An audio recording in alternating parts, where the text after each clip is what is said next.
8 finance rules you don't learn in school. You know that annoying feeling when someone says, "I wish they taught important life stuff like money management in school." Well, they definitely should. But sadly, most of us graduate clueless about personal finance. No more excuses, though. What we're going to talk about are crucial money rules that schools often neglect, but can set you up for real-world financial success faster than an honors diploma. Think of it as a diploma in Common Sense Finance 101. Financial freedom doesn't have to be complicated. In fact, the simpler you can keep it early on, the easier it is to let the power of time and compound growth work their magic on your money over the long run. You are your most valuable asset. This first rule seems simple but really contains some deep wisdom.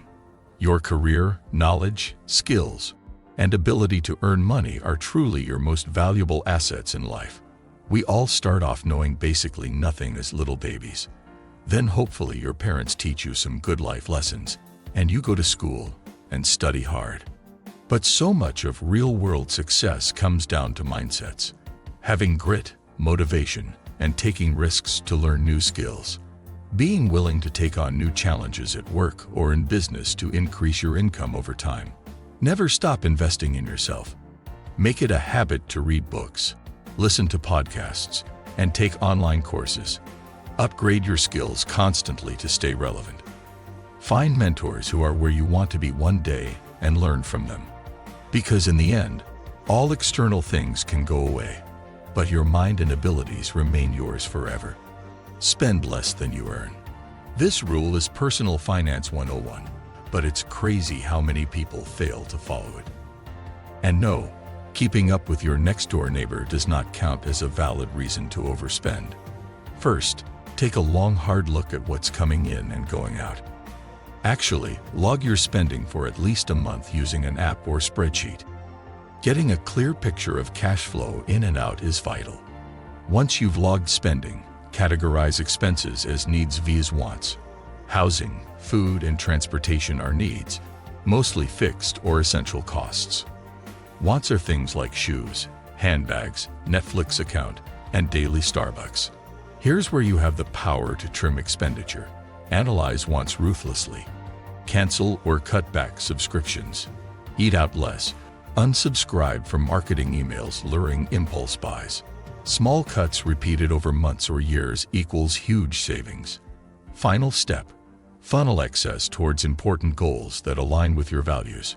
Whether it's traveling more, buying a home someday, early retirement, or starting a new business, spend less than you earn so more money flows towards your goals. The dangers of debt. Debt is always treated like a bad thing, but not all debt is evil. Strategic use of debt can be beneficial. For instance, business loans to fund growth, or leveraging low-interest debt like a mortgage to buy assets. But out-of-control consumer debt can sink your financial ship quickly. Credit cards are one of the worst offenders.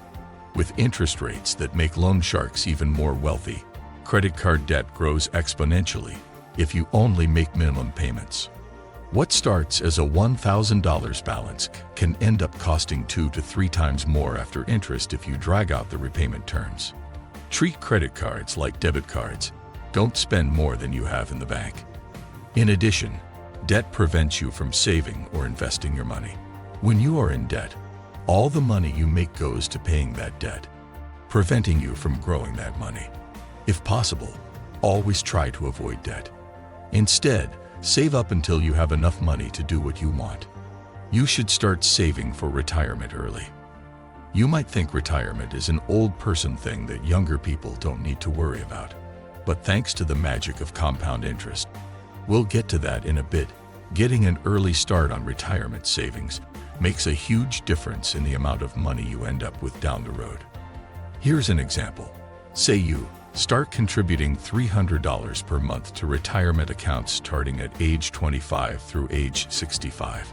Assuming a conservative 6% annual return, you'd have around $900,000 saved up by retirement.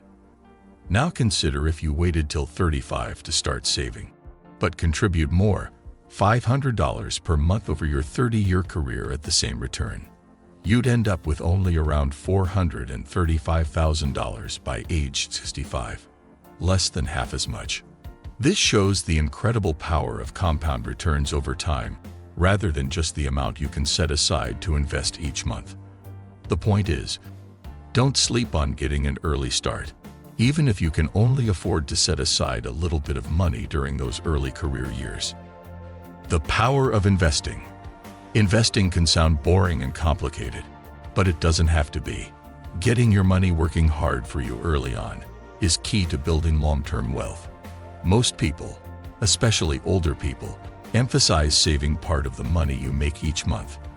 Indeed, saving is good, but you need to know one thing. When you save money, it loses its value over time as a result of inflation. The purchasing power of the money you save continues to reduce over time. However, when you invest, the money continues growing and compounding over the years. But how do you invest? Well, it's easier than you think. The first step is looking for a reliable company or startup business with good growth potential. When you're starting out, don't put too much pressure on finding the perfect scheme. Also, stay away from the stock market if you're not experienced enough. You can put your money into rental properties, small businesses, and other companies you trust. Don't fall for get-rich-quick schemes. Invest in a reputable business and you'll grow your money in time. The importance of emergency funds. Things happen. Cars break down, pipes burst, medical bills pile up, and jobs get lost. Life has a funny way of kicking you when you're already down sometimes. However, carrying some financial shock absorbers can help smooth out the bumps in the road whenever a crisis hits. Ideally, you want to have 3 to 6 months of basic living expenses set aside in safe, liquid savings for emergency use only. So if you lose your job or another disaster happens, you have a cash buffer to float you for several months without having to resort to toxic debt products or raid long-term investments prematurely. It's really nice to even build up an emergency cash stash before thinking of investing or other financial goals. Even set aside a small percentage of each paycheck if needed. This provides peace of mind and options when inevitable setbacks happen in life. Without a cash cushion, a stroke of bad luck can quickly cascade financially if you're living paycheck to paycheck. Avoid lifestyle inflation. As your income and wealth grow over time, it's tempting to upgrade your lifestyle at the same pace. Bigger houses, fancy cars, first-class trips, more expensive everything. Lifestyle inflation can silently eat away at your savings goals if you aren't careful though. Always tie your lifestyle to your savings plan, not just your income level. For example, if you get a big promotion with a 50% raise, don't immediately spend all the extra. The key is being intentional with any excess money from raises or bonuses, not just letting calories and expenses swell because you can finally afford premium everything. Use windfalls and income jumps judiciously, rather than having a free-for-all inflation party. The power of compound interest. We've all heard about compound interest, but what exactly is it?